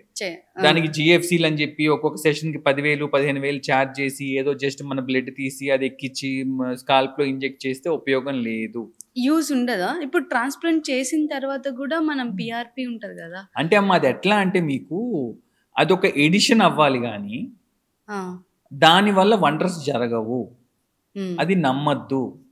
చాలా క్లినిక్స్ లో మోసం చేస్తున్నారు. జిఎఫ్సీలు అని చెప్పి 1,00,000-1,50,000 పేషెంట్ తో ఖర్చు పెట్టిస్తున్నారు. ఖర్చు పెట్టించిన తర్వాత చివరికి మళ్ళీ తిరిగి హెయిర్ ట్రాన్స్ప్లాంట్ చేయించుకుంటున్నారు వాళ్ళు. అదేదో ముందే చేయించుకుంటే ఇందులో సగం డబ్బులు కవర్ అయ్యాయి. సో హెయిర్ ట్రాన్స్ప్లాంటేషన్ మీరు అడిగింది అసలు ఎవరికి చేస్తాం, హెయిర్ ట్రాన్స్ప్లాంటేషన్ ఎవరికి చేస్తాం అంటే మెడికల్ మేనేజ్మెంట్ తో ఎంత ట్రై చేసినా ఇంకా జుట్టు రాదు అని ముందే అర్థమైపోయినా, ఒక ట్రైల్ వేసిన తర్వాత రాకపోయినా అప్పుడు హెయిర్ ట్రాన్స్ప్లాంట్ చేస్తాం. రాగానే హెయిర్ ట్రాన్స్ప్లాంట్ యూజువల్ గా ఎవరికి చెప్పాం. సపోజ్ ఒక పర్సన్ వస్తారు, మీరు మీ బ్రదర్ ని ఎవరైనా తీసుకొస్తారు, చూడగానే ఈ జుట్టు అంతా పోతుంది, వెనకాలకి హ్యాలో అయిపోతుంది, వాళ్ళకి ముందే చెప్పేస్తాం అమ్మా ఇది జెనెటికల్ ప్యాటర్న్ బాల్నెస్, దీనికి హెయిర్ ట్రాన్స్ప్లాంట్ చేయాల్సిందే, వేరే ఆప్షన్ కూడా లేదు, అనవసరంగా మీ డబ్బులు అనవసరంగా తగలబెట్టద్దు అని చెప్పేస్తాం ముందే. నెక్స్ట్ మీకు ప్యాటర్న్ ఆఫ్ బాల్నెస్ ఎలా ఉంటది అని చెప్పడానికి ఏంటంటే మేల్స్ లో ఒకలా ఉంటుందమ్మా, ఫీమేల్స్ లో ఒకలా ఉంటుంది. మేల్స్ లో ఎట్లా స్టార్ట్ అవుతుంది అంటే స్లోగా ఇక్కడ ఉన్న జుట్టు స్లోగా ఈ సైడ్స్ ముందు వెనక్కి వెళ్ళిపోతుంది, ఈ హెయిర్ లైన్ కొంచెం పలచపడతా ఉంటది, ఈ వెనకాల ఖాళీ అవుతా ఉంటది. నా ఫ్రెండ్ ఒక అతనికి చూసాను. మీ ఫ్రెండ్ కి కాదు, ప్రపంచంలో అందరికి అంతే. యూజువల్ గా జెనెటికల్ పార్టర్స్ బట్టతల వస్తుంది అంటే that is the cycle. So ఏమవుతుందంటే వెనకాల ఈ స్ట్రిప్ ఆఫ్ జుట్టు ఉంటది, మిగతా అంతా స్లోగా ఓడిపోతా ఉంటుంది. గ్రేడ్స్ అంటే మీకు గ్రేడ్ 1, 2, 3, 4, 5, 6, 7 గ్రేడ్స్ దాకా ఉంటాయి మేల్స్ లో అయితే. ఫీమేల్స్ లో అయితే 5 గ్రేడ్స్ ఉంటాయి. ఫీమేల్స్ లో ఎట్లా ఊడిపోద్ది అంటే ఫస్ట్ ఈ మధ్యలో పాపిడి కనిపిస్తూ ఉంటుంది, అది ఇంకొంచెం ఎక్కువ కనిపిస్తుంది, ఇంకొంచెం ఎక్కువ కనిపిస్తుంది, అది ఫీమేల్ ప్యాటర్న్ బాల్నెస్ అంటాం. సో ఈ మేల్ ప్యాటర్న్ బాల్నెస్ కి ఫీమేల్ ప్యాటర్న్ బాల్నెస్ కి రెండింటికి హెయిర్ ట్రాన్స్ప్లాంట్ చేస్తాం. నాకు తెలిసిన ఒక పర్సన్ ఉన్నారు, ఆయనకి ట్రాన్స్ప్లాంటేషన్ అయిపోయింది, తర్వాత వాళ్ళు హెయిర్ కొంచెం లాస్ అవ్వకుండా మళ్ళీ పిఆర్పి సెషన్స్ ఇస్తున్నారు. యూజువల్ గా హెయిర్ ట్రాన్స్ప్లాంట్ చేసిన తర్వాత టెక్నిక్ సరిగ్గా చేసి పేషెంట్ సరిగ్గా మల్టీవైటమిన్స్ మనం ఇచ్చిన సీరమ్స్ వాడితే జిఎఫ్సి అక్కర్లేదు. సరైన టెక్నిక్ తో సరైన టైంలో మనం హెయిర్ ట్రాన్స్ప్లాంట్ చేస్తే ఖచ్చితంగా సక్సెస్ అవుతుంది. సరైన టైం అని ఎందుకు అంటున్నానంటే కొంతమంది ఉన్నారు మార్నింగ్ మొదలు పెడతారు హెయిర్ ట్రాన్స్ప్లాంట్ చేయటం, నైట్ 9-10 అవుతుంది, అంటే 12-13 గంటలు హెయిర్ ట్రాన్స్ప్లాంట్ చేస్తారు. సరే మీరు అనొచ్చు తప్పే ఉందండి, నిదానంగా చేస్తే కంగారుగా చేయాల్సి, నిదానంగా బాగా చేయొచ్చు కదా ఇంకా అనొచ్చు మీరు. ఇప్పుడు డెడ్ బాడీ ఉందమ్మా, ఒక మనిషి చనిపోయాడు, ఎంతసేపులో డికంపోజిషన్ స్టార్ట్ అవుతుంది అంటే కుళ్ళిపోవడం ఎప్పుడు స్టార్ట్ అవుతుంది? కొంచెం టైం, 6 to 7 hours తర్వాత స్లోగా స్మెల్ స్టార్ట్ అవుతుంది, బాడీ హార్ట్ అవటం స్టార్ట్ అవుతుంది, ఇవన్నీ స్టార్ట్ అవుతాయి. నువ్వు ఫస్ట్ పేషెంట్ని వెనక్కి పడుకోబెడతావు, బోర్లా పడుకోబెట్టి వెనకాల జుట్టంతా మనం బయటికి తీస్తాం, పంచ్ చేసి మొత్తం జుట్టంతా ఒకేసారి తీస్తాం. తీసినప్పుడు that is equal to dead బాడీయా కాదా? ఎందుకంటే we are removing it from the blood supply. 4-5 గంటల్లో కనుక నువ్వు దానికి బ్లడ్ సప్లై నువ్వు ఇవ్వకపోతే, అంటే మళ్ళీ తీసిన దాన్ని మళ్ళీ నువ్వు లోపల పెట్టకపోతే దానికి సర్వైవల్ ఛాన్సెస్ తగ్గిపోతాయి. అందుకని హెయిర్ ట్రాన్స్ప్లాంట్ సక్సెస్ అవ్వాలి అంటే speed important, precision important, and experience important. Speed గురించి చెప్పాను, ప్రెసిషన్ గురించి చెప్తున్నాను. ప్రెసిషన్ గురించి ఏంటంటే మీరు హెయిర్ని లోపల దాకా తీయకపోతే, ఫాలికల్ బల్బ్ రాకపోతే హెయిర్ ట్రాన్స్ప్లాంట్ సర్వైవ్ అవ్వదు. ఆ ఫాలికల్ ఎక్కువ తీసినా కూడా సర్వైవ్ అవ్వదు. సో కరెక్ట్ లెంత్ లోనే తీసుకోవాలి లోపల నుంచి. అందుకే ప్రెసిషన్ ఇంపార్టెంట్ అంటాం. And next experience. ఎక్స్పీరియన్స్కి ఎందుకు ఇంపార్టెంట్ అంటే మనం దాన్ని హెయిర్ లోపల పెడుతున్నప్పుడు ఏ యాంగిల్లో పెడుతున్నామో చూసుకోవాలి. ఇష్టం వచ్చినట్టు పెట్టుకుంటే వెళ్ళిపోతే మన పార్కిపోయిన ముళ్ళపందికి పెరిగినట్టు ఇలా పెరుగుతుంది పైకి జుట్టు. అంటే జుట్టు మనం దువ్వినా దువ్వకపోయినా హెయిర్ ట్రాన్స్ప్లాంటేషన్ చేసిన జుట్టు చక్కగా ఆ లైన్లోకి వెళ్ళిపోవాలి. ఇది ఎక్స్పీరియన్స్ తో వస్తుంది. Next hair line. ఇప్పుడు నేను హెయిర్ ట్రాన్స్ప్లాంట్ చేయించుకున్నా అని మీరు కనిపెట్టకూడదు, మీరు చేయించుకుంటే నేను కనిపెట్టకూడదు. అంటే న్యాచురల్ గా ఉండాలి హెయిర్ లైన్, అది కూడా ఇంపార్టెంట్. సో ఇవన్నీ చెయ్యాలి అంటే ఎక్స్పీరియన్స్ ఉన్న ప్లాస్టిక్ సర్జన్స్ తప్పితే ఎవరు చేయలేరు. సో అందుకని మీ హెయిర్ ట్రాన్స్ప్లాంట్ చేసుకుంటున్నప్పుడు ఎవరు తక్కువ చేస్తున్నారు, ఎవరు చీప్గా చేస్తున్నారు. ఆటో మీద యాడ్ చూసాం 29,999కే మీకు అన్లిమిటెడ్ హెయిర్ పెడతాం అని చెప్పి అలా చూసి వెళ్ళిపోయి పాడు చేసుకుని చాలా మంది వస్తున్నారమ్మా. కళ్యాణ్ జ్యువెలర్స్ ఒక ఆయన చెప్తా ఉంటారు, డబ్బులు ఊరికే రావు ఆయన చెప్తారు కదా. నేను చెప్పేది ఏంటంటే డబ్బులు పోతే మళ్ళీ సంపాదించుకోవచ్చు, ఈ వెనకాల జుట్టు పోతే మళ్ళీ రాదు. ఎందుకు అంటే వెనకాల జుట్టు మొత్తం తీసేస్తున్నాం. హెయిర్ ట్రాన్స్ప్లాంట్ ఫెయిల్ అయిపోయింది. అయిపోయిన తర్వాత మళ్ళీ నువ్వు సెకండ్ టైం నువ్వు ₹1,00,00,000 ఖర్చు పెట్టి నువ్వు హెయిర్ ట్రాన్స్ప్లాంట్ చేయించుకోవాలంటే నీ జుట్టు ఎక్కడుంది నీకు పెడతానికి? నేను లేదు కదా. నువ్వు రేపొద్దున డబ్బులు సంపాదించుకున్నావు, ఇప్పుడు చీప్గా అయిపోతుందని వెళ్ళావు, రేపొద్దున డబ్బులు సంపాదించుకున్నావు. నువ్వు ₹1,00,00,000 ఇస్తాను సార్ నాకు మంచి హెయిర్ ట్రాన్స్ప్లాంట్ కావాలి, నీ జుట్టు లేనిదే నేను నా జుట్టు నీకు పెట్టలేను కదా. ఎవరి జుట్టు అలాగే పెట్టాలి, లేకపోతే యాక్సెప్ట్ చేయదు బాడీ. సో అప్పుడు ఏం చేస్తాం, ఇంకా ఇక్కడ నుంచి కొంచెం తీసుకుంటాం, బియర్డ్ నుంచి కొంచెం తీసుకుంటాం, చెస్ట్ నుంచి కొంచెం తీసుకుని ఏదేదో అడ్జస్ట్ చేస్తాం. సో ఎప్పుడైనా ఇక్కడ హెయిర్ ఇక్కడ పెడితే వచ్చే రిజల్ట్ కంటే వేరే హెయిర్ టెక్స్చర్ వేరు ఉంటుంది. నా బియర్డ్ ఒకలా ఉంటుంది, నా హెయిర్ ఒకలా ఉంటుంది, నా చెస్ట్ మీద హెయిర్ ఒకలా ఉంటుంది, నా స్కాల్ప్ మీద హెయిర్ ఒకలా ఉంటుంది. ఇవి కాకుండా ఇప్పుడు కొత్తగా ముస్టేజ్ ట్రాన్స్ప్లాంట్, బియర్డ్ ట్రాన్స్ప్లాంట్స్ కూడా వస్తున్నాయి. కొన్ని ఫెయిల్ అయినాయి కూడా వీడియోస్ చూసాను నేను, బియర్డ్ పెట్టి ఫెయిల్ అయింది అని. కొన్ని ఈ మధ్య ఇన్స్టాగ్రామ్ లో ఎవరో పెట్టారు, ఇంత బార్ ఇలా వచ్చేసింది అని చెప్పి. అదేదో సినిమాలో ఉంటది, ఉల్ఫ్ సమ్ మూవీలో వచ్చినట్టు వచ్చేసింది హెయిర్ ఆయన. అదే చెప్తున్నాం కదా, డెన్సిటీ అమ్మ. ఏదో ఉంది కదా, హెయిర్ ఎక్కువ ఉంది కదా అని చెప్పి బియర్డ్ మీద కొంచెం ఖాళీగా పెట్టాలి. యాంగిలేషన్ ఎట్లా ఇలా ఇలా మీకున్న బియర్డ్ తోనే అది మెర్జ్ అయిపోవాలి, అలా పెట్టాలి. అలా పెట్టకుండా ఇష్టం వచ్చినట్టు పెడితే అది మళ్ళీ డిజాస్టర్ హెయిర్ ట్రాన్స్ప్లాంట్ అవుద్ది. సో ఇప్పుడు మీ దగ్గరికి కొన్ని కేసెస్ వచ్చి ఉంటాయి కదా, ట్రాన్స్ప్లాంట్ ఫెయిల్ అయ్యి వచ్చి ఉంటారు. ఫెయిల్ అయిన కేసులే ఎక్కువ వస్తున్నాయి. ఓకే, మెయిన్ అంటే ఎక్కువ దాన్ని ఇంకా చేయలేము అన్న స్టేజ్కి వచ్చిన కేసు ఏదన్నా ఉన్నాయండి? చేయలేని స్టేజ్కి వచ్చి ఉన్నాయి కేసెస్ ఏదన్నా? ఒకళ్ళు హెయిర్ ట్రాన్స్ప్లాంట్ సో కాల్డ్ మన హైదరాబాద్ లోనే ఒక క్లినిక్, ఓన్లీ దాని పేరే అసలు హెయిర్ తోనే స్టార్ట్ అయ్యే క్లినిక్ అది. దాని పేరే హెయిర్ ట్రాన్స్ప్లాంట్ సెంటర్. ఆ పేరు నేను చెప్పను, దాని పేరే అది హెయిర్ ట్రాన్స్ప్లాంట్ సెంటర్. అక్కడికి వెళ్ళి హెయిర్ ట్రాన్స్ప్లాంట్ చేయించుకుని మన దగ్గరికి వచ్చారు. 3 years అయింది, ఇంకా వస్తుంది అని చెప్తున్నారు. ఈ వెనకాల హెయిర్ మొత్తం వాడేశారు. ఇక్కడ ఆల్రెడీ పల్చగా ఉంది, ఇక్కడే బాల్ ప్యాచెస్ కనిపిస్తున్నాయి ఆల్రెడీ. ఈ పెట్టిన హెయిర్ ఏమో అక్కడొకటి దూరంగా, అసలు అది దానికంటే బట్టతలే అందంగా ఉంటుంది. అలా పెట్టించుకుని వచ్చి మా దగ్గరికి వచ్చి గోల అసలు మాకు రావట్లేదండి, ఎన్నిసార్లు చెప్పినా GFCలు చేస్తున్నారు, టాబ్లెట్స్ ఇస్తున్నారు, ఏదో ఒకటి చేస్తున్నారు, ఇప్పుడు అడిగితే ఇంకొకసారి చేయాలి కానీ నీకు జుట్టు లేదు అంటున్నారు, ఏం చేయాలి అర్థం కావట్లేదని వచ్చారు. నేనేం చేస్తాను, జుట్టు లేదు నిజంగానే, మొత్తం వాడేశారు వాళ్ళు. వాడింది జుట్టు రాలా, పెట్టిన జుట్టు సరిగ్గా పెట్టలేదు. బియర్డ్ చేద్దాం అంటేనేమో బియర్డ్ ఇక్కడ కొంచెం ఉంది ఆ కుర్రాడికి, బియర్డ్ కూడా ఫుల్ గా పెరగలేదు. పోనీ చెస్ట్ మీద బాడీ హెయిర్ ఏమన్నా తీసుకుని చేద్దామా అంటే చెస్ట్ మీద వెనకాల కూడా హెయిర్ లేదు. ఇంకా నాకు మిగిలింది ఏంటంటే యాక్సిల్లా హెయిర్, కింద ప్యూబిక్ హెయిర్, ఈ రెండే మిగిలినాయి. ఆ రెండు తీసినా ఎంత హెయిర్ పెడతా నేను? పెట్టలేను. నేను చెప్పానమ్మా, లేదమ్మా నేను చేయలేను, I'm so sorry, out of question, మీరు హెయిర్ ప్యాచ్ పెట్టుకుంటాను తప్పితే మీకు వేరే ఒక సొల్యూషన్ కూడా లేదు. అసలు నాకు ఈ హెయిర్ కూడా వద్దండి, ముందు తీసేసేయండి, నేను గుండు చేయించుకుంటాను అన్నాడు. అంటే అబ్బాయికి పాపం లేజర్ హెయిర్ రిమూవల్ చేసాం. అది so he is roaming with clean shave now. మొత్తం గుండు చేయించుకుని ప్రశాంతంగా తిరుగుతానని అంటున్నాడు. ఇప్పుడు అతను చిరాకు వచ్చేసింది అతనికి ఇంకా పడి. ట్రాన్స్ప్లాంట్ చేసిన తర్వాత ఒక 6 months తర్వాత హెయిర్ గ్రోత్ అవుతుంది అని 6 months కాదమ్మా, ట్రాన్స్ప్లాంట్ చేసిన తర్వాత మన పెట్టిన ప్రతి హెయిర్ ఫాలికల్ 1 month లోపు ఊడిపోతుంది. ఓకే, పెట్టింది ఊడిపోతుంది ఖచ్చితంగా. ప్రపంచంలో ఎవరు చేసినా కూడా హెయిర్ ట్రాన్స్ప్లాంట్ తర్వాత ప్రతి హెయిర్ ఫాలికల్ ఊడిపోవాల్సిందే. 1 month లోపు ఊడిపోయి 2-3 months కి గ్రో అవటం స్టార్ట్ అవుతుంది. 9 నుంచి 10 నెలలకి అప్పుడు మనకి ఫుల్ ఫ్లెడ్జ్ రిజల్ట్ వస్తుంది. సో హెయిర్ ట్రాన్స్ప్లాంటేషన్ అయింది, నా రిజల్ట్ ఇంకా ఇంతే అని ఫిక్స్ అవ్వడానికి కనీసం 10 to 11 months ఆగాలి. వెయిటింగ్ ఉంటుంది. అందుకే కొంతమంది వస్తారు, డాక్టర్ గారు నెక్స్ట్ మంత్ లో నాకు పెళ్లి చూపులు ఉన్నాయి, అమ్మాయికి నేను నచ్చేయాలి, నాకు ఇప్పుడు హెయిర్ ట్రాన్స్ప్లాంట్ కావాల్సిందే అంటాడు.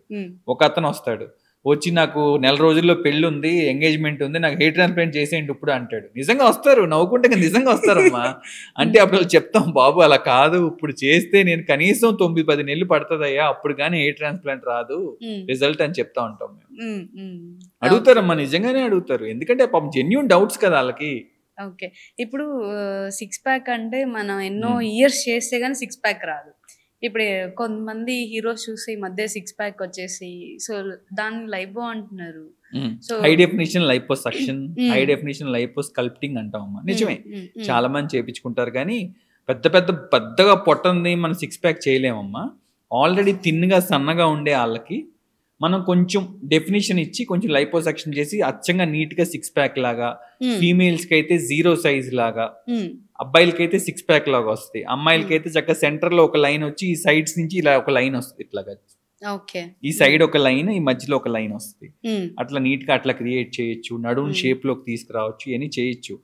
బట్ ఇవన్నీ చేయాలి అంటే ఆల్రెడీ వాళ్ళు మంచి షేప్ లో ఉంటేనే మనం దాన్ని డిఫైన్ చేసి హై డెఫినేషన్ లైపోసక్షన్ చేయొచ్చు. మంచిగా ఇంత పెద్ద ఫ్యామిలీ ప్యాక్ లాగా మంచి పొట్టతో వచ్చి నాకు 6 pack చేయండి అంటే అసహ్యంగా ఉంటుంది దాని మీద 6 pack చేస్తే, అంతే కదా. సో కాబట్టి బాగా పొట్ట ఎక్కువ ఉన్న వాళ్ళకి మనం ఫ్లాట్ చేయొచ్చు, ఫ్లాట్ గా ఉన్న వాళ్ళకి హై డెఫినిషన్ లైపోసక్షన్ చేయొచ్చు. సో ఇప్పుడు మామీ మేక్ ఓవర్ అని చెప్పేసి వింటున్నాం, ఎక్కువ ఫుల్ ట్రెండింగ్ లో ఉంది మామీ మేక్ ఓవర్. ఏంటి అసలు mommy makeover? Bridal makeover అంటే ఏంటి? మొత్తం నార్మల్ మనం పెళ్లికి పెళ్లి కూతురు రెడీ చేస్తాం, అంతే కదా. మామీ మేక్ ఓవర్ అంటే ఏంటి?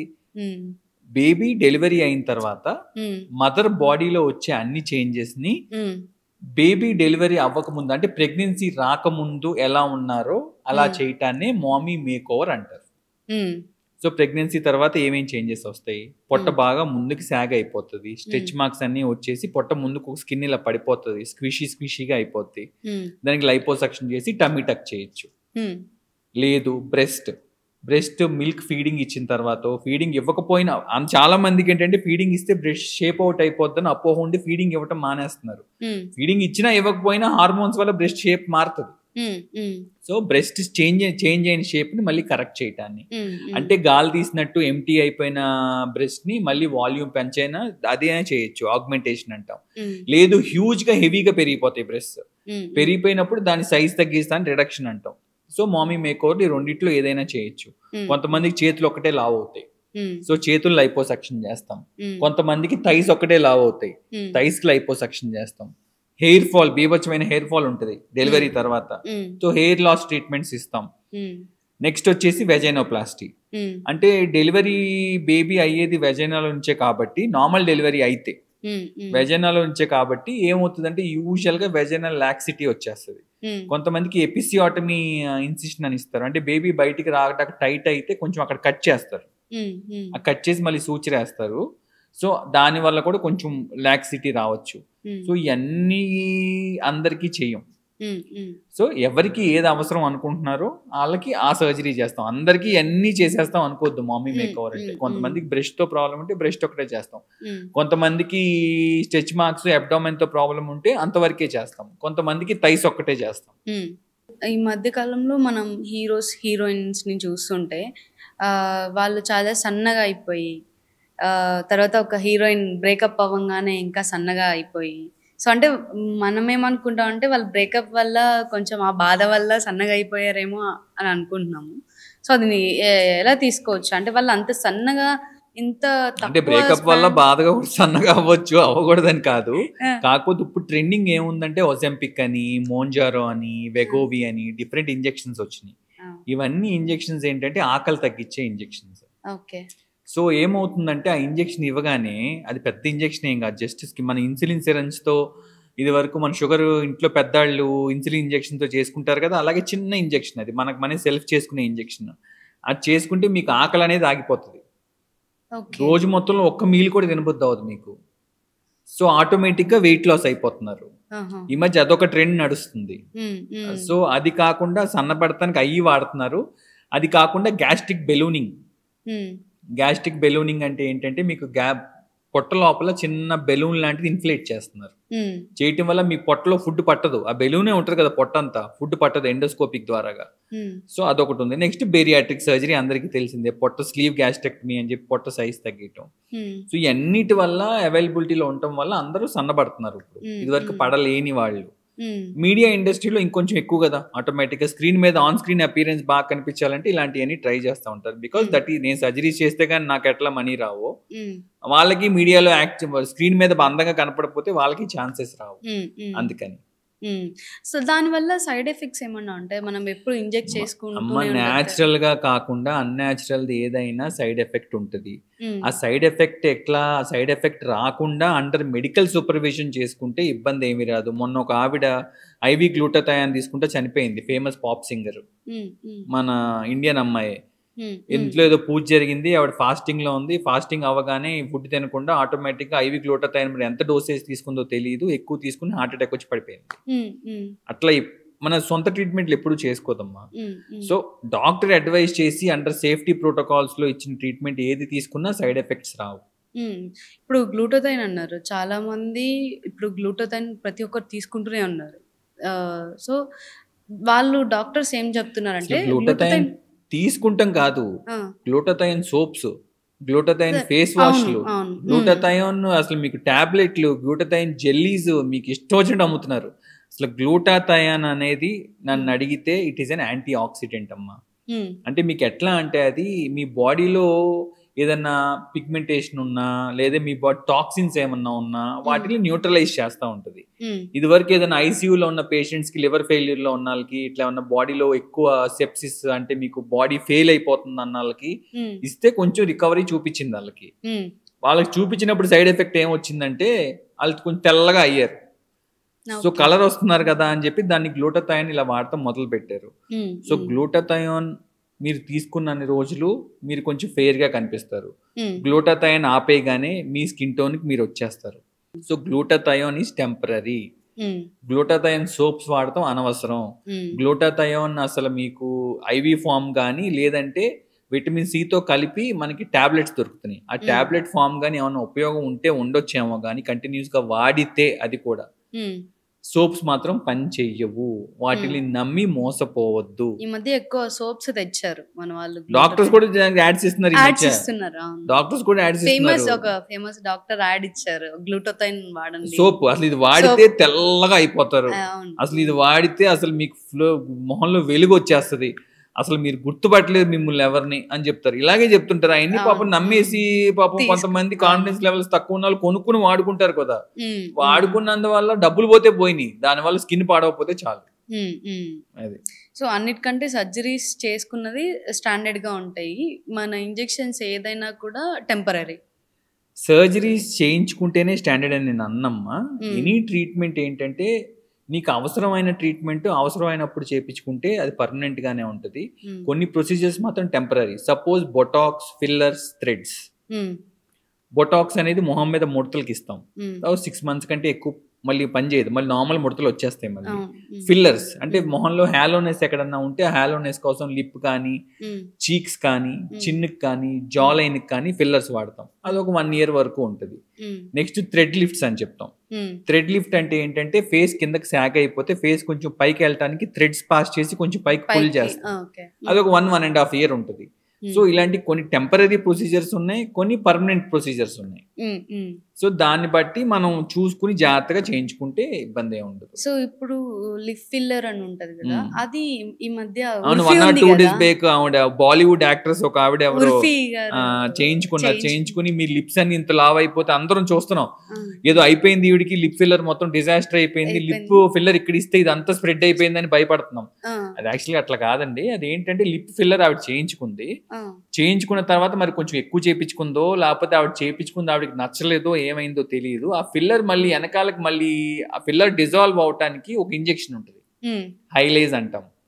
సో ఆ ఇంజెక్షన్, ఆ ఫిల్లర్ కరగటానికి ఆ ఇంజెక్షన్ తీసుకుంటాం వల్ల ఏమో మొత్తానికి బాగా స్వెల్లింగ్ వచ్చింది. స్లోగా అదంతా మళ్ళీ డిజాల్వ్ అయిపోయి నార్మల్ అయిపోద్ది, దాని గురించి కంగారు పడక్కర్లేదు. ఇక్కడ కూడా కొన్ని లిప్ ఫిల్లర్స్ తీసుకోవడం వల్ల మన తెలుగు ఆర్టిస్టులు కూడా చాలా మంది ఉన్నారు, తీసుకోవడం వల్ల వాళ్ళు పెద్దగా లిప్స్ ఒక 6-7 months. మీకు ఈ మధ్య అందరి లిప్స్ ఒకేలా కనిపిస్తున్నాయి టీవీలో, మన మూవీ హీరోయిన్స్ లిప్స్ అన్ని అబ్జర్వ్ చేయండి, అందరి లిప్పులు ఒకేలా ఉంటున్నాయి, అందరి చిన్నులు ఒకేలా ఉంటున్నాయి, కిందకి సాగినట్టు, అందరి చీక్స్ ఒకేలాగా ఉంటున్నాయి. సో ఏంటంటే మన బాడీకి ఏది బాగుంటుందో అది చేయించుకోవాలి, కానీ అందరిలాగా వాళ్ళ చిన్నలాగా నాకు చిన్న కావాలి, వాళ్ళ ముక్కులాగా నా ముక్కు కావాలి, వాళ్ళ లిప్స్ లాగా నా లిప్స్ కావాలని చెప్పి ఏదో వెస్టర్నైజేషన్ ఎక్కువ అలవాటు అయిపోయి లిప్ ఫిల్లర్ ఎవరికి వాడచ్చు, లిప్ ఫిల్లర్ మీకు కూడా ఇవ్వచ్చు కావాలంటే, మీ లిప్స్ బాగున్నా కూడా ఇవ్వచ్చు. ఎలా ఇవ్వచ్చు అంటే ఈ అవుటర్ లైన్ ని కొంచెం డిఫైన్ చేయడానికి, ఇంకొంచెం ప్రామినెంట్ గా నీట్ గా డిఫైన్ గా కనపడటానికి ఇవ్వచ్చు. అంతేగాని వాల్యూమ్ ఆల్రెడీ మీ లిప్ వాల్యూమ్ బాగుంటే మీకు ఇంకా నా ఫ్రెండ్ లిప్ ఫిల్లర్ తీసుకుందని మీరు లిప్ ఫిల్లర్ తీసుకుంటే ఏమవుతుంది, ఇంత అవుతాయి పెదాలు బాగా చండాలంగా అనిపిస్తాయి బయట. సో ఇవి కూడా మళ్ళీ లైక్ మన పర్మనెంట్ లిప్ అంటే కలరింగ్ ఉంటది, టాటూయింగ్. సో పర్మనెంట్ కలరింగ్ అంటే నథింగ్ బట్ టాటూయింగ్. ఇవన్నీ పర్మనెంట్ అంటున్నారు. అంటే మీరు దానికి ఒక పేరు పెట్టేశారు, పర్మనెంట్ టాటూ వేయించుకున్నారు, అది పర్మనెంటే కదా, లైఫ్ లాంగ్ మీ చనిపోయే వరకు మీ టాటూ మీతో పాటే ఉంటది కదా. అట్లాగే లిప్స్ కూడా కొంతమందికి డార్క్ గా ఉన్న వాళ్ళకి ఏంటంటే లిప్ మీద రెడ్ కలర్ ఇంక్ తో కొంచెం టాటూయింగ్ చేస్తున్నారు. That is called permanent tattooing, permanent makeup అంటే ఇవే. నెక్స్ట్ ఐబ్రోస్ మీకు బాగా పలచబడిపోయినాయి, అక్కడ టాటూయింగ్ చేస్తున్నారు హెయిర్ లాగా, అది కూడా సరిగ్గా చేస్తే నీట్ గా మంచిగా హెయిర్ లాగా కనిపిస్తా ఉంటుంది దూరం నుంచి చూడటానికి. లేకపోతే ఒక నల్ల ప్యాచ్ లాగా ఏదో మూవీలో ఏదో విలన్లు పెట్టుకున్నట్టు ఇంత మీసాలు పెట్టుకున్నట్టు కనిపిస్తా ఉంటాయి. సో పర్మనెంట్ మేకప్ వేరు, ఇది వేరు. స్కాల్ప్ లో కూడా హెయిర్ దగ్గర కూడా చేస్తాం మేము. హెయిర్ ట్రాన్స్ప్లాంట్ చేసేసిన తర్వాత ఇంకా మధ్య మధ్యలో ఖాళీలు కనిపిస్తున్నాయి, పేషెంట్ ఇంకో హెయిర్ ట్రాన్స్ప్లాంట్ చేయడానికి వాళ్ళకి జుట్టు లేదు అండ్ పేషెంట్ కూడా హీఈస్ నాట్ ఇంట్రెస్టెడ్. అప్పుడు ఏం చేస్తామంటే ఎలా చిన్న చిన్న హెయిర్ కి మధ్యలో చిన్న చిన్న బ్లాక్ డాట్స్ లాంటివి పెడతాం, స్కాల్ప్ మైక్రో పిగ్మెంటేషన్ అంటాం. అది పెడతాం వల్ల హెయిర్ ఉన్నట్టు మనకు కనిపిస్తా ఉంటుంది, ఇలా చూడగానే ఇక్కడ హాలోనెస్ కనపడదు, నల్లగా కనిపిస్తా ఉంటుంది. సో ఇది స్కాల్ప్ మైక్రో పిగ్మెంటేషన్. ఇది అన్ని పర్మనెంట్ మేకప్ కిందకి వస్తాయి. ఈ మధ్య చాలా హాట్ టాపిక్ గా మారింది కొన్ని రోజుల వరకు. డాక్టర్స్ ఫేక్ సర్టిఫికేట్ తెచ్చి సో ఫేక్ క్లినిక్స్ నడుపుతున్నారు అని చెప్పేసి, దాని మీద మీ ఒపీనియన్ ఏంటి? నేను ఇందా చెప్పాను కదమ్మా, నువ్వు మోసపోయే వాళ్ళు ఉన్నంత కాలం మోసం చేసేవాళ్ళు ఉంటారు. నువ్వు మోసపోవటానికి రెడీగా ఉంటే నిన్ను మోసం చేయటానికి రెడీగా ఉంటారు. ఫేక్ సర్టిఫికేట్స్ అంటే ఈ మధ్య చాలా మంది ఫేమస్ అయ్యారు ఫేక్ సర్టిఫికేట్స్ గురించి, హాస్పిటల్ కూడా పెట్టేశారు వాళ్ళు. సో నువ్వు వెళ్లే ముందు నువ్వు చూసుకునే, మన ఇండియాలో లాస్ ఎలా ఉన్నాయంటే అంత స్ట్రిక్ట్ గా లేవు. సో కాబట్టి తప్పు చేస్తే ఏదో ఒక లూప్ హోల్ ఎత్తుకుని బయటికి పారిపోవడానికి రెడీగా ఉంటారు. అదే అరబ్ కంట్రీలో తప్పు చేయమని చెప్పండి ఎవరినన్నా కాదు. అమెరికాలో తప్పు చేస్తే ఎన్ని రోజులు ఉంటుంది, 100 ఏళ్ళు 150 ఏళ్ళు శిక్ష కూడా వేస్తారు. అన్నిటికంటే అక్కడ మెడికల్ చాలా స్ట్రిక్ట్ అన్ని చోట్ల. మన ఇండియాలో తప్పితే, మన ఇండియాలో లూప్ హోల్స్ ఎక్కువ ఉన్నాయి. మనకి ఫ్రీడమ్ మనం ఎలా ఎంజాయ్ చేస్తున్నామో దొంగలు కూడా ఫ్రీడమ్ అలాగే ఎంజాయ్ చేస్తున్నారు. సో ఆ ఫ్రీడమ్ దొంగలిస్తున్నారు అంతే. డాక్టర్స్ చూస్తే వాళ్ళు ఫుల్ అంటే వాళ్ళకి కొంచెం ఏజ్ ఉన్నా కూడా వాళ్ళు ఫుడ్ అలా తీసుకుంటారేమో తెలియదు, వాళ్ళు కరెక్ట్ పర్ఫెక్ట్ షేప్ లో ఉంటారు, ఒక లేడీస్ కానీ బాయ్స్ కానీ అందరూ. సో అంటే వాళ్ళు ఎలాంటి ఫుడ్ పాటిస్తే మనం డాక్టర్స్ అంటే ఏదో సీక్రెట్ గా ఏదో తినేస్తా ఉంటారు, సీక్రెట్ గా ఏదో మందులు వాడేస్తా ఉంటారు అలా అనుకోవద్దమ్మా. సపోజ్ ఎగ్జాంపుల్ డాక్టర్స్ కి పార్టీస్ ఉంటాయి, మాకు ఫ్యామిలీస్ ఉంటాయి, మాకు ఫ్రెండ్స్ ఉంటారు, మేము వీకెండ్ పార్టీస్కి వెళ్తాం, మేము ట్రిప్స్కి వెళ్తాం, ఎంజాయ్ చేస్తాం, మీరు తిన్నట్టే మేము తింటాం, అందరం అలాగే ఉంటాం. కాకపోతే ఏంటంటే కొంతవరకు ఏది చేస్తే ఎక్కువ తప్పో తెలుసు కాబట్టి అది కొంచెం కంట్రోల్ చేసుకుంటాం. రోజంతా చెత్త తిన్నా కనీసం ఒక హెల్దీ మీల్ తీసుకుంటాం. కనీసం రోజంతా స్ట్రెస్లో ఉన్నా కనీసం నైట్ ఒక 7-8 గంటలు నిద్రపోవాలరా అని కొంచెం కేర్ఫుల్గా ఉంటాం. వారానికి ఒక రోజైనా రెస్ట్ తీసుకుంటాం. ఎక్కువ స్ట్రెస్ ఫీల్ అవ్వకుండా, ఎక్కువ కోపం తెచ్చుకోకుండా ఉంటాం. కనీసం రోజుకి ఎంత బిజీగా ఉన్నా ఒక 1 hour అన్నా ఇంట్లో బయట వాక్ చేయటం, ఇలాంటివన్నీ కేర్ తీసుకుంటే కొంచెం ఫాలో అయినా ఎవరైనా బాగానే ఉంటారమ్మా. డాక్టర్స్ అనే కాదు. మేము ఎందుకు ప్రెజెంటబుల్ గా కనపడాలి అంటే, సపోజ్ నేనున్నాను, నేనే ఇంత పొట్టేసుకుని ఇక్కడ కూర్చుని మీకు లైపోసక్షన్ చేసి మిమ్మల్ని సన్నగా చేస్తా అంటే ఎవడన్నా నమ్ముతాడమ్మా? నీ పొట్ట చూసుకో ముందు నువ్వు అంటారు. నేనే బట్టతలతో కూర్చుని మీకు మంచిగా జుట్టు చేస్తాను అంటే ఎవరన్నా నమ్ముతారా? మొన్న ఒక పాడ్కాస్ట్ లో కూడా అడిగితే కింద మా ఫ్రెండ్ ఒకళ్ళు అలాగే మొన్న హెయిర్ ట్రాన్స్ప్లాంట్ పెడితే కింద మీ డాక్టర్ గారు మీకే లేదు కదా అన్న కామెంట్ చేస్తే వాడు మొన్న వచ్చి హెయిర్ ట్రాన్స్ప్లాంట్ చేయించుకున్నాడు జూనియర్ నాతో. లేదు, హోస్టే అడిగారు అతన్ని, మీ హెయిర్ ఏమైంది అంటే, అప్పట్లో నేను వేరే వాళ్ళతో చేయించుకున్నాను, 4-5 సార్లు ఫెయిల్ అయింది, సో ఇప్పుడు నేను చేయించుకోవాలనుకోవట్లేదు, అది సో రీజన్స్ ఏదో చెప్తారు. ఇంకా ఇప్పుడు ఆయన ఏం చేశారంటే, సార్ నాకు అర్జెంట్ గా హెయిర్ ట్రాన్స్ప్లాంట్ ఎందుకు రా అని అడిగితే, సార్ మొన్న ఇంటర్వ్యూ ఇస్తుంటే ఇలా ఒక పేషెంట్ నన్ను కింద కమెంట్ పాస్ చేశారు సార్, నాకు అర్జెంట్ గా చేయండి అని చేయించుకున్నాడు. సో నేను ఏమంటున్నానంటే, మనం ఒకటి చెప్పే ముందు మనం ప్రెజెంటబుల్ గా ఉండాలి. మనం లేకపోతే పేషెంట్ మన ఎందుకు నమ్ముతాడు? కాబట్టి డాక్టర్స్ ఏంటంటే ఒక ఎగ్జాంపుల్ సెట్ చేయడానికి బై హుక్ ఆర్ క్రూక్ అంటే బై ఫోర్స్ అయినా మేము మెయింటైన్ చేయాల్సి వస్తుంది హెల్త్ ని. అది ఓకే. సో అంటే మీకు రోజుకి ఎన్నో సర్జరీస్ వస్తుంటాయి, మెయిన్ గా ఎక్కువ వచ్చే కేసెస్ ఉన్నాయంటే ఏంటి అమ్మా? అంటే ప్లాస్టిక్ సర్జన్ అంటే యాక్చువల్ గా ఓన్లీ కాస్మెటిక్ సర్జరీసే చేయడమ్మా. ప్లాస్టిక్ సర్జన్ అంటే ఏంటంటే యాక్సిడెంట్ కేసెస్ చూస్తాం, కాలిన గాయాలు చూస్తాం, క్యాన్సర్ వచ్చి పేషెంట్కి ఒక పార్ట్ తీసేస్తే ఆ పార్ట్ని రీకన్స్ట్రక్ట్ చేస్తూ ఉంటాం. నెక్స్ట్ వచ్చి ఫేషియల్ బోన్ ఫ్రాక్చర్స్ అంటే మొహంలో ఎముకలు ఇరిగిపోతే ఎముకలన్నిటికీ మళ్ళీ చేతులకి ఎట్లా ప్లేట్ వేస్తారో బోన్కి అట్లా మొహంలో ప్లేట్లు వేస్తూ ఉంటాం. ఇవన్నిటితో పాటు కాస్మెటిక్ సర్జరీ కూడా చేస్తాం. కాస్మెటిక్ సర్జరీలో ఏం చేస్తాము అంటే హెడ్ నుంచి టో దాకా, అంటే మీకు హెయిర్ ట్రాన్స్ప్లాంట్ నుంచి మొదలు పెట్టి బొటన్ వేలు మీద జుట్టు ఎక్కువ ఉంటే ఆ జుట్టు రెడ్యూస్ చేయడం కూడా ప్లాస్టిక్ సర్జన్ పనే. అండ్ హెయిర్ ట్రాన్స్ప్లాంట్ నుంచి కింద బొటన్ వేలు కట్టే ఊడిపోతే అది ఐస్ బాక్స్లో పెట్టుకొస్తే అతికిచ్చేది కూడా ప్లాస్టిక్ సర్జనే. మేము ఫింగర్స్ అతికిచ్చాం, కింద టోస్ అతికిచ్చాం, ఆఖరికి కొన్ని గొడవల్లో పెన్నిస్ కట్ చేసి వచ్చేస్తే కూడా ఆ పెన్నిస్ని కూడా మళ్ళీ మేము అతికిచ్చి రీప్లాంట్ చేసాం. అంటే ప్లాస్టిక్ సర్జన్స్ ఏంటంటే ఏదైనా రీకన్స్ట్రక్ట్ చేయగలిగేదే ప్లాస్టిక్ సర్జరీ. సో అందులో మీరు ప్లాస్టిక్ సర్జరీలో ఏం ఎక్కువ కేసులు చూస్తారు, కాస్మెటిక్ సర్జరీలో ఏం కేసులు ఎక్కువ చూస్తారు, అట్లా డిఫరెంట్ సర్జరీస్ ఫీల్డ్స్ లో డిఫరెంట్ కేసెస్ చూస్తాం. సో కాస్మెటిక్ సర్జరీ ఇంటర్వ్యూ కాబట్టి మీరు అడిగేది కాస్మెటిక్ సర్జరీస్ లో ఏం ఎక్కువ కేసులు చూస్తాం అంటే, ఎక్కువ శాతం వచ్చేది కాస్మెటిక్ సర్జరీలో లైపోసక్షన్స్ కోసం వస్తారండి. లైపోసక్షన్స్ మేల్స్ లో వస్తారా ఫీమేల్స్ లో వస్తారా అనొచ్చు. మేల్స్ ఎంతమంది వస్తారు, ఫీమేల్స్ ఎంతమంది వస్తున్నారు. సో జెంట్స్ లో ఏం లైపోసక్షన్ చేస్తారు మీరు అనొచ్చు. మీరు టమ్మీకి లైపోసక్షన్ చేస్తాం, చెస్ట్ అంటే మీరు రీసెంట్ గా నా ఇన్స్టాగ్రామ్ అకౌంట్ లో చూస్తే ఒక బిఫోర్ ఆఫ్టర్ ఫొటోస్ పెట్టాను. సో హీజ్ అన్ యంగ్స్టర్, అంటే 30 years అబ్బాయికి ఫీమేల్ కు ఉన్నట్టు బ్రెస్ట్ ఉంది. వాడిని అందరూ ఏడిపిస్తున్నారు, అందరూ కమెంట్ చేస్తున్నారు, అందరూ ఎక్కిస్తున్నారు అని చెప్పి వాడు బయటికి ఆఫీస్కి వెళ్ళడం కూడా మానేశాడు. సో వాడికి లైపోసక్షన్ చేసాం, చిన్న లైపోసక్షన్ చేస్తే నీట్ గా చెస్ట్ అంతా ఫ్లాట్ అయిపోయింది. వాడు చాలా కాన్ఫిడెంట్ గా ఉన్నాడు ఇప్పుడు. అలా ఒక ఆడిటర్ చేసాం, ఒక ఇంటర్మీడియట్ అబ్బాయికి చేసాం, ఒక 10th class అబ్బాయికి కూడా చేసాం. అంత చిన్న వాళ్ళకి చేయకూడదు యాక్చువల్గా, బట్ వాడు నేను స్కూల్కి వెళ్ళాలని గొడవ చేస్తున్నాడు. 10th class నా పిల్లలందరూ నన్ను కొంచెం ఒబీస్ ఉన్నాడు, బాగా బ్రెస్ట్ ఎక్కువ ఉంది ముందుకి. సో పక్కన పిల్లలందరూ ఎక్కిస్తున్నారు, నేను స్కూల్కి వెళ్ళటం మానేసాడు వాడు. వాళ్ళ పేరెంట్స్ తీసుకొస్తే సైకియాట్రీ కౌన్సిలింగ్ చేపిస్తే సైకియాట్రిస్ట్ కూడా లేదండి నిజంగానే చెయ్యాలి, వాడు నిజంగానే ఈ ట్రామటైజింగ్ అంటే వాడికి చేసి పంపించాం. Happy, so happy now. So మేల్స్లోనూ చేస్తున్నాం, ఫీమేల్స్లోనూ చేస్తున్నాం, లైపోసక్షన్స్ చేస్తాం. సపోజ్ ఒక ఫీమేల్ ఉన్నారు, అంతా సన్నగా ఉంటారు, థైస్ దగ్గరే బాగా లావుగా ఉంది, జీన్స్ వేసుకోలేకపోతున్నారు, చుడీదార్స్ వేసుకోలేకపోతున్నారు, ఇక్కడ దాకా చుడీదార్ కట్ ఉంటుంది, అక్కడి నుంచి ఓపెన్ అయిపోతుంది మొత్తం ఆకు. ఫ్రెండ్స్ అందరూ ఎక్కిరిస్తున్నారు, నవ్వుతున్నారు, నాకే కాన్ఫిడెన్స్ లెవెల్స్ తక్కువ ఉన్నాయి, ఇలా వస్తూ ఉంటారు, వాళ్ళకి లైపోసక్షన్స్ చేస్తాం. అంటే మీరు అందం కోసమే చేస్తారు అనుకుంటారని చెప్పి మేము చెప్తున్నా. ఇవన్నీ అందం కోసం చేసేది ఒక సెక్షన్ ఆఫ్ పీపుల్ ఉంటే, కాన్ఫిడెన్స్ లెవెల్స్ పెంచడానికి ఒక సెక్షన్ ఆఫ్ పీపుల్ చేస్తాం. నెక్స్ట్ వచ్చేసి మొన్న ఒక అమ్మాయి వచ్చింది, she is a state level player. ఏ స్పోర్టో నేను చెప్పను, ఒక స్టేట్ లెవెల్ ప్లేయర్. ఆ పిల్ల స్పోర్ట్స్ ఆడుతుంటే అందరు కమెంట్స్ చేస్తున్నారని చెప్పి ఈ పిల్ల ఆ స్పోర్ట్ ఆడటం ఆపేసింది. బ్రెస్ట్ బాగా హ్యూజ్ గా ఉండి, బ్రెస్ట్ హెవీగా ఉండి బాగా కమెంట్స్ పాస్ చేస్తున్నారని. అమ్మాయి ఆపేసిన అమ్మాయి వచ్చి ఆ హస్బెండ్ పెళ్ళైన తర్వాత అతను తెలుసుకున్న అమ్మాయిని ఎంకరేజ్ చేయటానికి వచ్చి మా దగ్గరికి వచ్చి బ్రెస్ట్ రిడక్షన్ చేయించాడు. She already playing in to మళ్ళీ మా కాంపిటీషన్స్కి మళ్ళీ వెళ్తుంది. సో లాస్ట్ ఒక డౌట్, ఈ సర్జరీస్ చేయించుకోవడం వల్ల మనకి అంటే ఏజ్ పెరిగే కొద్దీ మనం కూడా కొంచెం పెరుగుతుంటాం, కానీ ఈ సర్జరీస్ వల్ల త్వరగా ముసలివాళ్ళు అయిపోతాం అన్న ఏదన్నా అంటే ఉందా అలా? ఈ సర్జరీస్ వల్ల త్వరగా ముసలోళ్ళు అవటం కాదమ్మా, లేట్గా ముసలోళ్ళు అవుతాం. ఓకే. ఎందుకు అంటే నీ కాన్ఫిడెన్స్ లెవెల్స్ తక్కువ ఉండి, నువ్వు ఎక్కువ డిప్రెస్డ్గా ఉండి, నువ్వు ఎవరిని కలవక, నీకు ఫిజికల్ యాక్టివిటీ లేక నీకు తొందరగా ఏజింగ్ వచ్చేస్తుంది.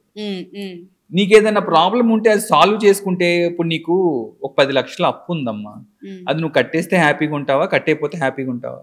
కట్టేస్తే హ్యాపీ. అంతే కదా, హ్యాపీగా ఉండి నువ్వు ఇంకా ఫుల్ ఎంజాయ్ చేస్తా లైఫ్లో చాలా హ్యాపీగా ఉంటావు కదా. నీకు ఏదైనా ఒక ప్రాబ్లం ఉంది, ఆ ప్రాబ్లం సాల్వ్ అయిపోతే హ్యాపీగా ఉంటావా, ఆ ప్రాబ్లం ఉంటే హ్యాపీగా ఉంటావా? సాల్వ్ అయితే.